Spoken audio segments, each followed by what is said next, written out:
नमस्कार स्वामी भक्तांनो, आज आपण गुढीपाडव्याचे महत्त्व व गुढीपाडव्याच्या दिवशी आपण काय उपाय करायचा आहे याबद्दल या व्हिडिओमध्ये जाणून घेणार आहोत। गुढीपाडवा हा एक भारतीय सण असून तो हिंदू दिनदर्शिकेप्रमाणे चैत्र शुद्ध प्रतिपदेला महाराष्ट्रात साजरा केला जातो। या दिवशी नवीन वस्तू खरेदी, व्यवसाय प्रारंभ, नवीन उपक्रमाचा प्रारंभ, सुवर्ण खरेदी इत्यादी गोष्टी केल्या जातात। दारी उभारलेली गुढी हे विजयी आणि समृद्धीचे प्रतीक आहे असे मानले जाते। गुढीपाडव्यापासूनच राम जन्मोत्सवाच्या कार्यक्रमाला सुद्धा प्रारंभ होतो।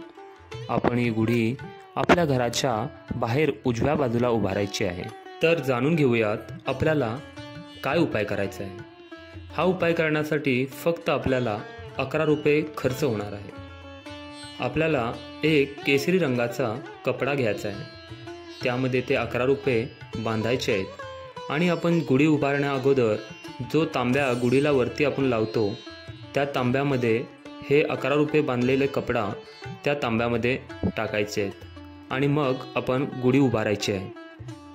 आणि मग संध्याकाळी आपण गुढी उतारल्यानंतर तो तांब्या देवघरामध्ये पूजा झाल्यानंतर त्या तांब्यात जे आपण कपड्यामध्ये 11 रुपये बांधून ठेवले होते तो कपडा आपल्या तिजोरीमध्ये किंवा तुमच्याकडे दुकान असेल तर दुकानाच्या गल्ल्यामध्ये ठेवायचं आहे।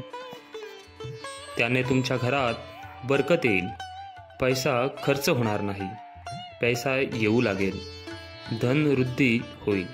हा उपाय करून नक्की पहा। श्री स्वामी समर्थ।